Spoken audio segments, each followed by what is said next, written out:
I met Chloe at an open house 3 years ago. She was charming, articulate, and desperate for a place to live. I'm a graduate student, she explained. My funding just came through, but I need somewhere to stay while I finish my dissertation. She had references, a rental history, and a smile that could disarm anyone. I checked her references. They were glowing. I ran a credit check clean. I signed the lease, handed over the keys, and thought nothing more of it. For 2 years, she paid rent on time, never complained, was the perfect tenant. Then the payment stopped, and the nightmare began. Let me rewind. My name is Maya. I'm 38, a real estate investor, and I own a small duplex in a quiet neighborhood. My husband, David, and I live in one unit. I rent out the other. It's been a great setup, steady income, minimal hassle, and the security of having someone nearby. When Chloe applied, she seemed ideal. A PhD candidate in psychology, quiet, responsible, with impeccable references from previous landlords. I showed her the unit, she loved it, and we signed the lease that day. For 2 years, everything was perfect. Rent arrived on the 1st of every month. Chloe was friendly but private, the kind of tenant who never complained, never caused trouble, never needed anything. David would see her occasionally in the driveway, wave hello, exchange pleasantries. Nothing more. Then 8 months ago, the rent stopped. At first, I assumed it was a mistake. A forgotten check, a bank error, something simple. I texted Chloe, no response. I called, voicemail. I knocked on her door, no answer, though I could hear movement inside. After a week, I slid a note under her door. Chloe, please contact me about the rent. We need to resolve this. Nothing. After a month, I sent a formal notice. Your rent is now 30 days past due. Please remit payment immediately, or we will begin eviction proceedings. Still nothing. I consulted a lawyer, a woman named Priya, who specialized in landlord-tenant law. She reviewed the lease and advised me to start the eviction process. It's going to take time, she warned. Months, probably. But you have every right to remove her. I filed the paperwork. The court set a hearing date. I served Chloe with the eviction notice. This time, she answered the door, took the papers, and slammed it in my face. The eviction process dragged on for months. Chloe hired a lawyer, a slick man named Harrison who specialized in tenant defense. He filed motion after motion, delaying the proceedings, running up my legal fees. The unpaid rent grew. $2,000, then $4,000, then $8,000, then $12,000. David, my husband, was oddly quiet about the whole thing. When I'd vent about Chloe, he'd nod sympathetically but offer little support. Just get her out, he'd say. We'll deal with the money later. I thought he was just tired of hearing about it. I didn't think anything of it.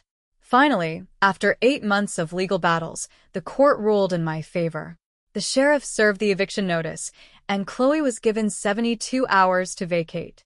On the 3rd day, I showed up with a locksmith and a moving crew.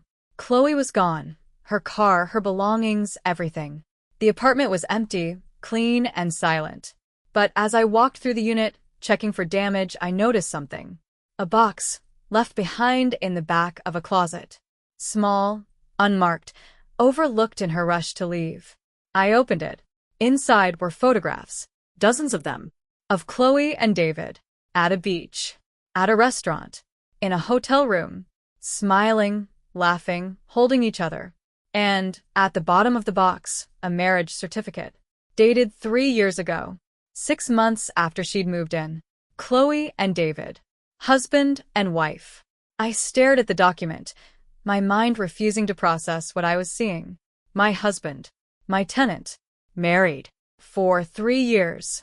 While I paid the mortgage, collected the rent, and played the fool. I called David immediately. He answered cheerfully, unaware. Hey, how'd it go? Is she out? David, I need you to come home. Right now. What's wrong? Just come home. He arrived an hour later.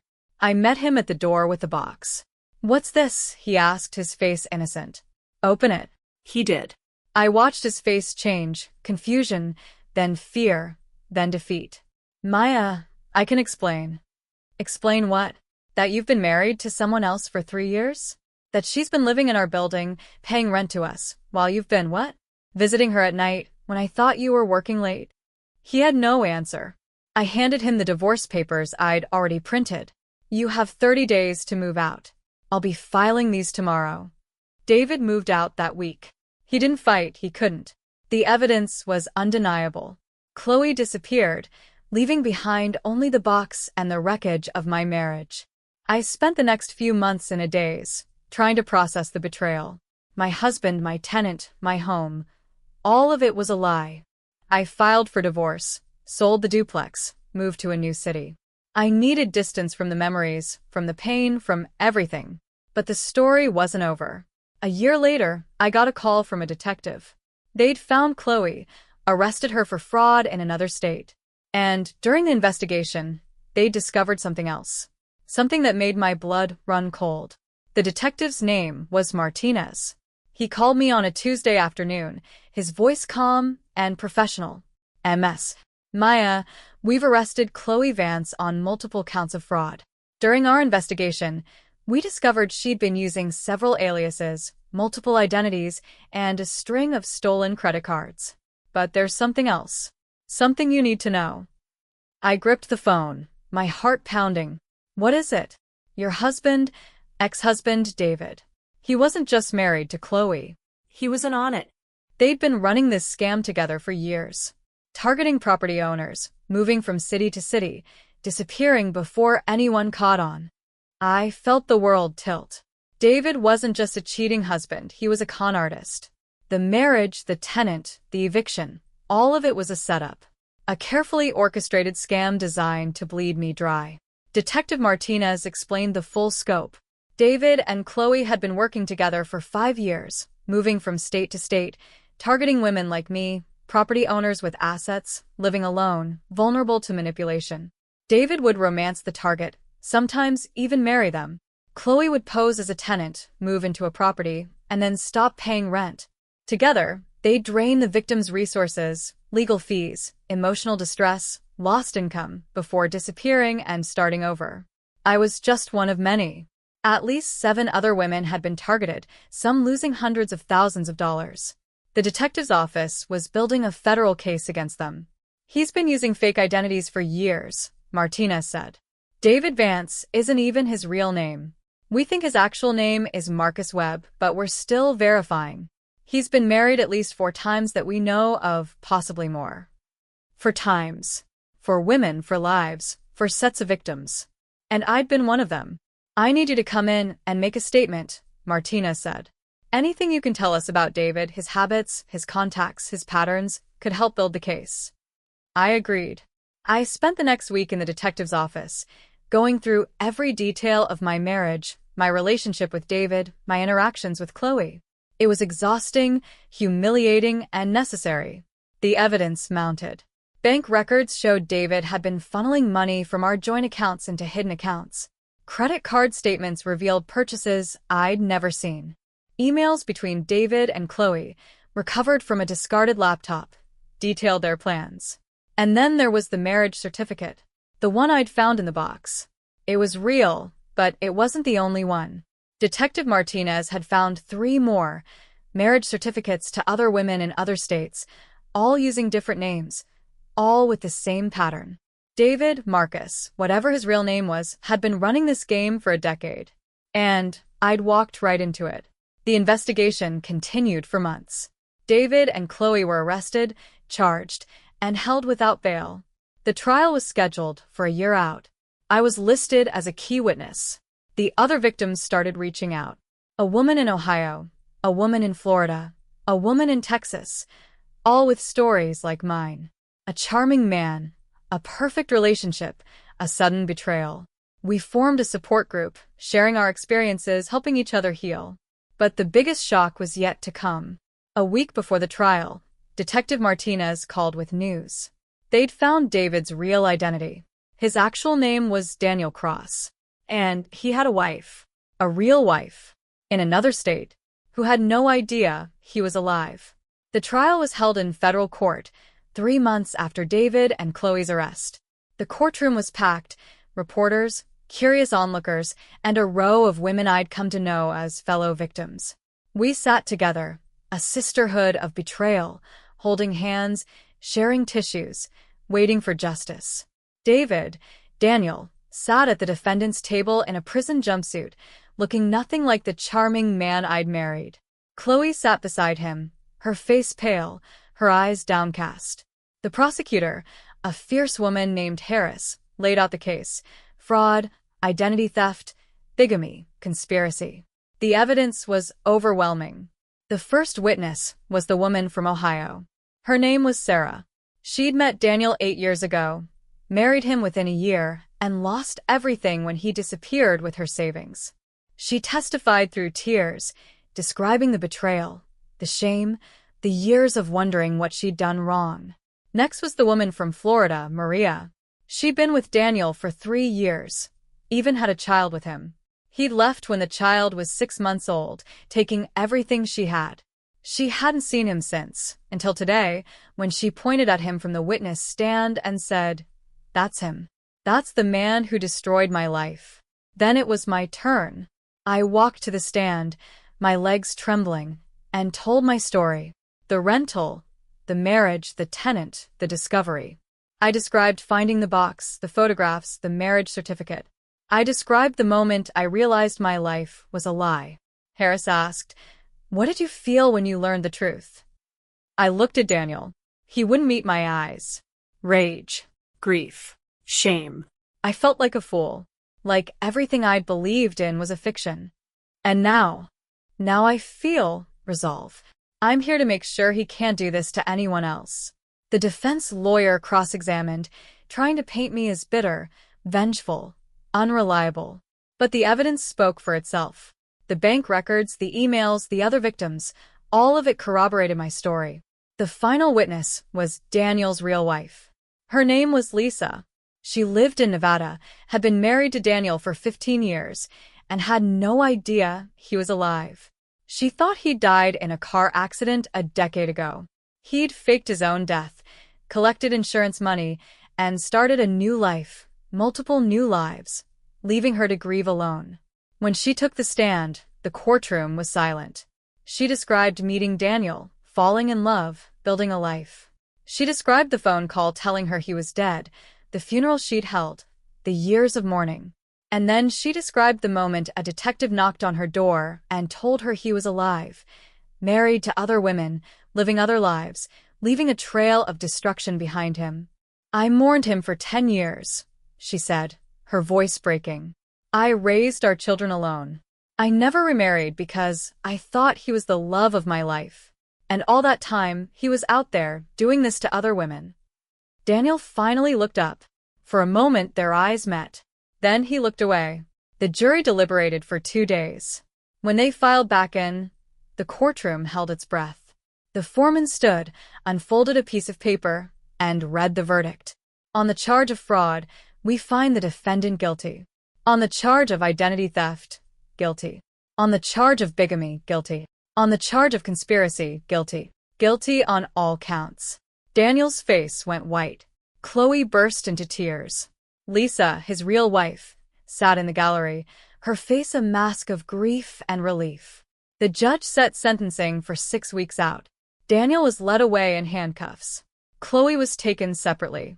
I sat with the other victims, holding hands, crying and laughing at the same time. Justice had been served. But it didn't undo the years of pain, the lost money, the broken trust. After the verdict, Lisa approached me. We'd never met before, but we recognized each other instantly. 2 women connected by the same monster. "I'm sorry," she said, "for everything. I had no idea. It's not your fault. None of this is." We hugged, 2 strangers bound by betrayal, and promised to stay in touch. The sentencing hearing was held 6 weeks after the verdict. Daniel stood before the judge in his prison jumpsuit, his face gaunt, his eyes hollow. Chloe stood beside him, separate but connected by the crimes they'd committed together. The courtroom was filled with victims, women from 7 states, Lisa and her children, friends and family who'd been caught in the wreckage. The prosecutor recommended 25 years for Daniel, 10 for Chloe. The defense pleaded for leniency, citing Daniel's troubled childhood, Chloe's alleged coercion. Then, one by one, the victims stood to speak. Sarah from Ohio went first. "You took everything from me. My savings, my trust, my sense of safety. I've spent years in therapy trying to recover. You don't deserve leniency. You deserve to rot." Maria from Florida spoke next, her voice shaking with rage. "My daughter asks about her father. I don't know what to tell her. That he's a con artist? That he never loved us? You destroyed our family." Lisa, his real wife, walked to the podium. The room held its breath. "I mourned you for 10 years. I raised our children alone. I never loved anyone else because I thought you were the one. And all that time, you were out there, living other lives, destroying other women. I don't know if I'll ever forgive you, but I'm done letting you control my life." Then it was my turn. I walked to the podium, my hand shaking, and looked at Daniel for what I hoped would be the last time. "When I met you, I thought I'd found my person. I thought we'd grow old together, build a life, create memories. Instead, you built lies. You created a world of deception, and I walked right into it. I've spent years trying to understand how someone could do this. I've come to realize that you're not capable of love. You're not capable of truth. You're a void, and you'll spend the rest of your life trying to fill it with other people's pain." I paused, gathering myself. "I don't hate you.